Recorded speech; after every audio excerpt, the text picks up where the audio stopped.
All right, everybody, welcome. It is Friday. That means it's time to go live and talk about everything you need to know to write, publish, and promote an amazing book. I'm Elizabeth Ann Atkins, co-founder of Two Sisters Writing and Publishing, and I'm here with our superstar author, excuse me, Joanie Lindenmeyer. She is in Oregon. I'm in Michigan. Pardon my voice, just getting over a cold, feeling much better, thankfully. And Yay! welcome, Joni. So glad to see you. Good to see you too, Elizabeth, and welcome to you. And I'm so glad you're feeling better. Oh my Oh my gosh, gosh, those yes. colds can take the jolt right out of your body. So good Yeah, to yeah, see you. And hi, everybody. I hope everybody is healthy as well. yeah. Take your vitamin C and your elderberry and everything else because it's going around. So all across the Definitely, country. Yeah. definitely. Yep, Well, yep. Joni, we are going to keep it short and sweet. I know you've got always have new adventures every single day. And today we're going to talk about Oh, that's to how, say the least. yeah, but that's what's awesome about you and inspiring. Thank you. So, today we're going to talk, all of you writers out there, about how it's okay to shift directions and shift your focus once you start writing your book. So, we start off with one idea and then we might start to embellish it, explore it, and realize, no, I want to do something different. It's okay to do that. I'm in the midst of writing a book. And I had that experience recently, and it's, bigger and better. Your new idea, your new direction could take the book in a whole different focus that could be way bigger and better than your original idea. So just know it's okay. Give yourself permission for that. Nothing's written in stone yet, and the early part of the book is the best time to make that change. So, what are your thoughts about that, Joni? I love your wisdom on that, and that is reality to its highest. And Mhm. and you're gonna, I think you might, everybody, what kind of prop would you pick for that topic, huh? Well, I've got one today that I think it's blown me away. And actually, I keep it at my desk every now and then, or my office. And it is Play-Doh or putty, Oh, Joni because is holding to up be purple putty. flex mode, Ooh. you have to roll with it. Like you just said, Elizabeth, new things Mhm. bigger and better can happen because of it. You Uh-huh. just what might happen. When was the last time you played with a Play-Doh or a silly putty, Elizabeth? Oh my God, that looks so fun. Joni, for those of you who are listening, Joni is actually playing with like purple Play-Doh and it Yeah, looks like so yeah, fun. She's making a fake mustache with it now and it's yeah. just fun. It looks childlike and like really playful. And it feels so good. And I think that's what I wanted to bring across with the topic you picked today, which I love. Follow your gut feelings when that happens, and it's like you want to change your course or your ideas, like you said, for bigger, bolder, brighter in your writing. Feel it from the inside, really feel it, and go with it, Hmm. yes, I love yes. that idea. So sometimes, like Joni just said, the need for change comes from your gut feeling, but it can also come if you consult with your trusted advisors.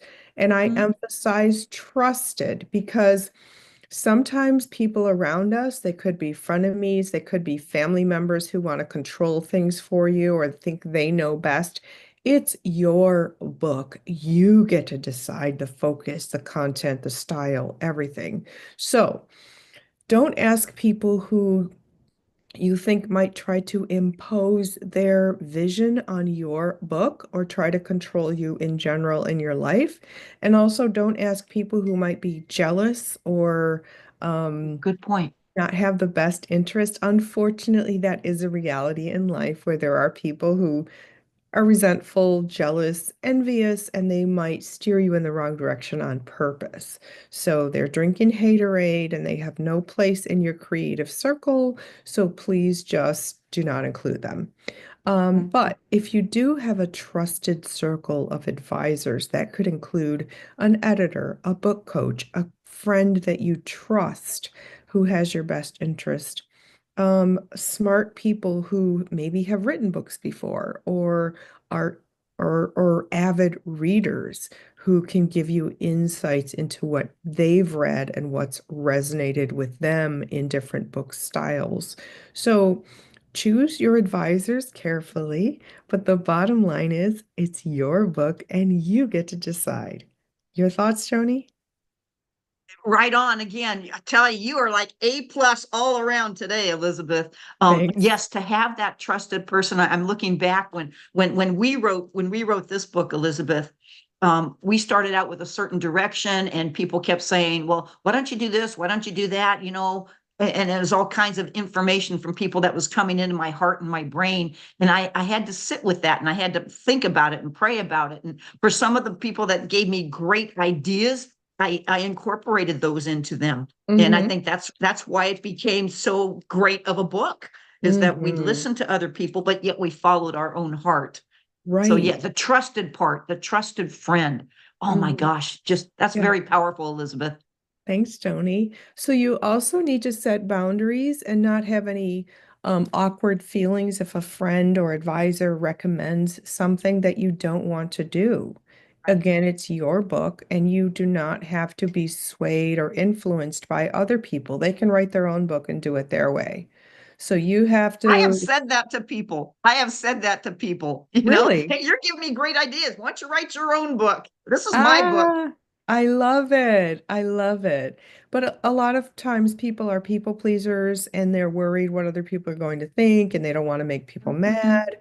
And I mhm, hear that a lot when I'm coaching people to write their mhm. book. They're going to be like, oh, so and so is going to be so mad at me when I write this, or they're not going Oh, to like this, and I should change this name. And well, you just have to like toughen up, and there are certain risks in writing a book, but if you want to tell your truth your way, that's just what you have to do. So, right, right, um, find the right. courage and again, talk with a trusted friend about, you know what, I'm ready to tell this story my Mm-hmm, way. mm-hmm, mm-hmm, mm-hmm, mm-hmm. And I love your back to your topic. It's okay to change directions. It's okay to mold it in a different way. I think Uh-huh. that's so cool. You mentioned that you're doing that for a book, right? That you sort of changed a focus or changed a whatever. How did you know that? What did that feel like for you? Well, it was consulting with different smart people all together, and they were all like, "What about this?" And I thought, "Wow, that's brilliant. That's genius." And it completely changed the course of everything. And it was just, I'm open to it. That's another Mm-hmm, thing. You mm-hmm. have to be open to changes that can improve things and not Right, stuck on a certain um, path. And that's right. with anything in life. You call it flex mode. And that Yes, is I do. exactly it with your writing because it can just take you in a whole new direction. Even with my Goddess Power series, that was supposed to be one book, but it was too big. So I broke it into six different books. That was a massive direction shift for me to spread it out over six different books. And And, so, and and I'm so excited. I just ordered my pre-sale copy of your book yesterday. Um, oh, thank you, yeah, on Johnny. the P for prosperity. So that'll be an Oh, awesome one. And then I oh. thought, oh my gosh, I've never ordered your the journal book that goes along with it. Oh, thank you, And that Johnny. must have been one of those moments for you, huh? Yes, yes. Well, yeah, so the first book is about power, the next one's about pleasure, the next one's about prosperity. And so, yes, and then the Power Journal workbooks go along with it. So, yeah,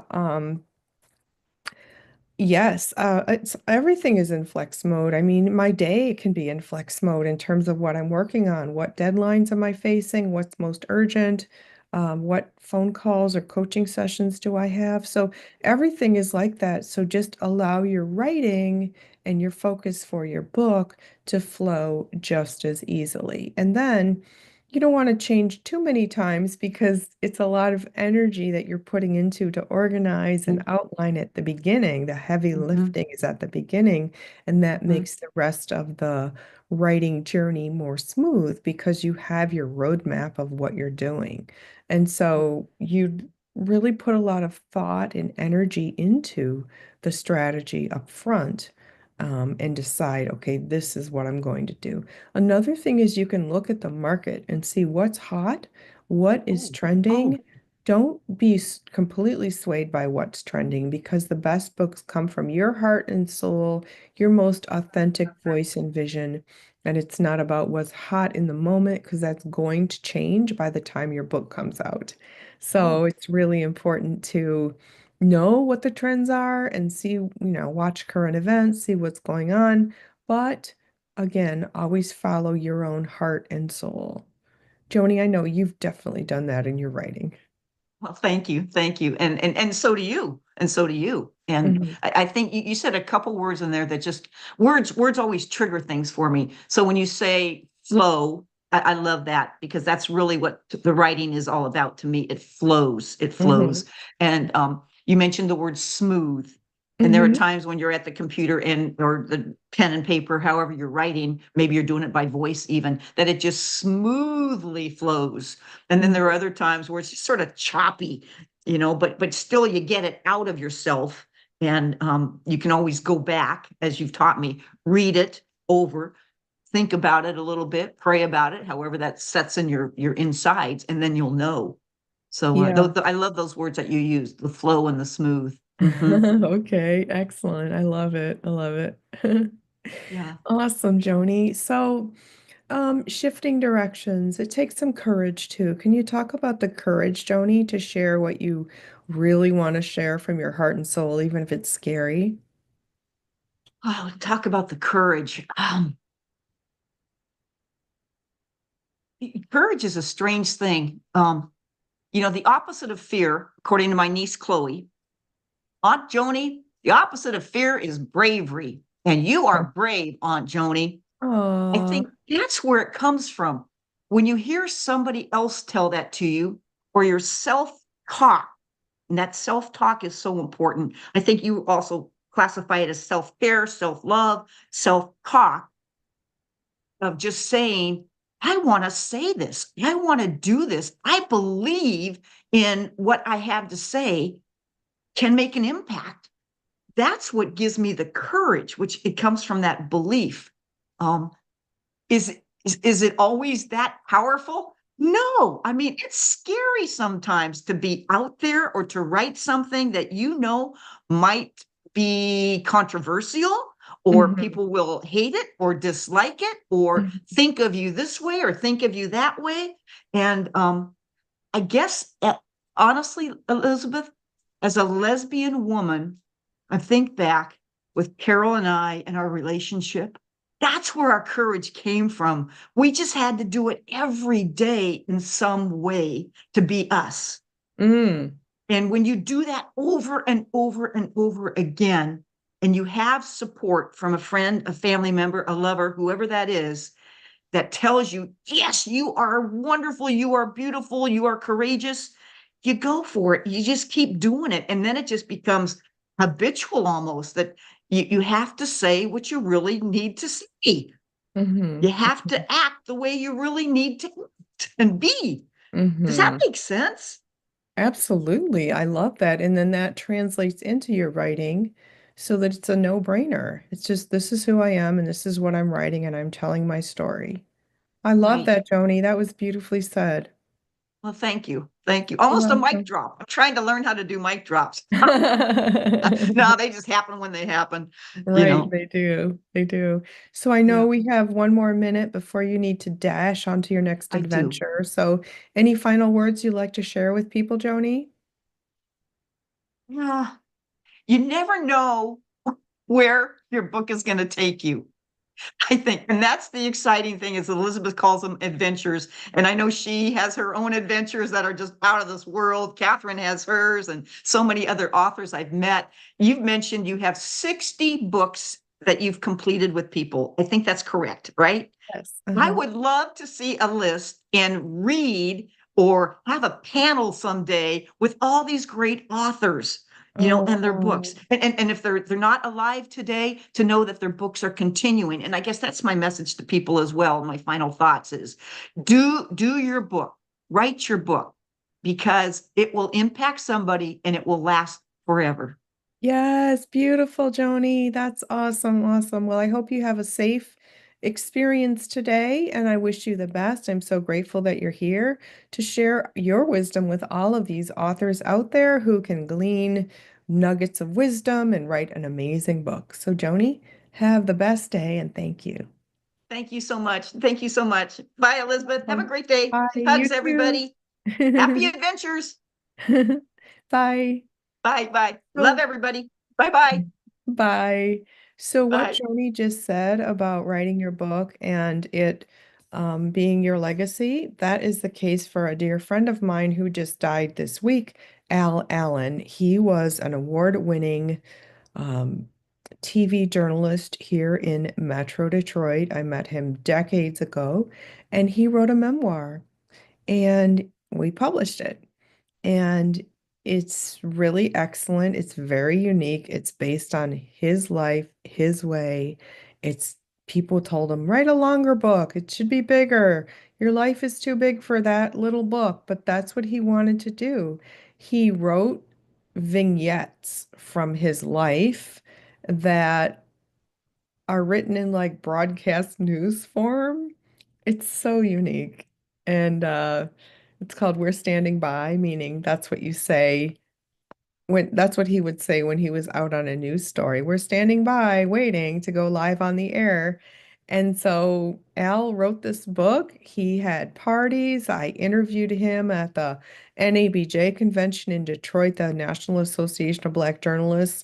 We were on a stage in a room full of people where I interviewed him about it. He had a beautiful book launch party at a friend's home in Metro Detroit. Friends and family came and bought the book. It was just wonderful. I'll put a link to the book here. But just like Joni said, and like I say all the time, write your story. Most people's story doesn't get written until they're dead and someone is writing their obituary under duress. Don't let that be you. So, the reason you should write your book is, first of all, it's a tremendous achievement to tell your story. Secondly, the self-reflection is so empowering and affirming, healing, and enables you to make the rest of your life the best of your life because you do a deep dive on what you've done so far, what you've survived, what you've struggled through, what successes you've had, what you've overcome, what joyous moments you've celebrated, the legacy you've created personally and professionally. It enables you to take a really amazing look in the mirror. And even if you've had a difficult life, or especially if you've had a difficult life, it shows you're a survivor. And when you write it down, it shows how you did it.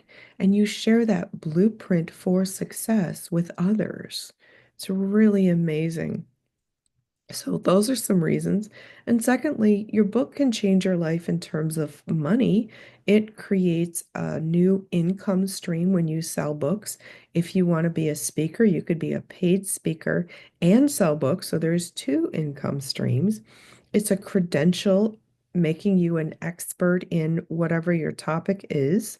People want to be around the person who wrote the book on whatever topic. So it elevates you as an expert on your topic. Let me see the many other things. It will last forever. A book will be here forever in digital format, in physical format, and it will be celebrated by your family members. The list goes on. And so, not to mention that feeling when you finish the book, it is so fulfilling. It's like I just did something extraordinary. Don't you want to feel that? And you don't have to do it alone. I'm a book coach. I have writing retreats, teach you how to do it, or just sit down and start writing. Start writing all the stories that you always are telling people. You've probably told these stories dozens, if not hundreds, or even thousands of times in your lifetime. And so those are the stories that definitely should be written down because no one can tell them the way you tell them. They might leave out details, they might get things wrong. So Take responsibility for your story. Write it down, preserve it.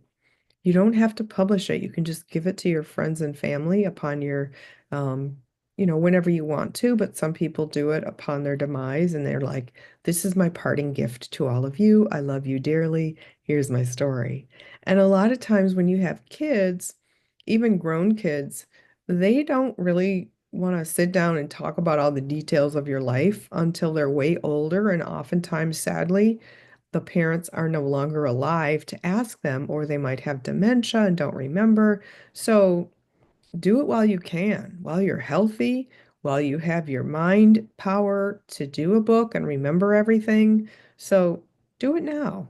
Just start. Just start today. Take out a notebook, take out a laptop, just start typing stories or writing stories. And if you don't want to do it that way, just take out a phone and go to the recording app or the video app and just start telling stories into the phone.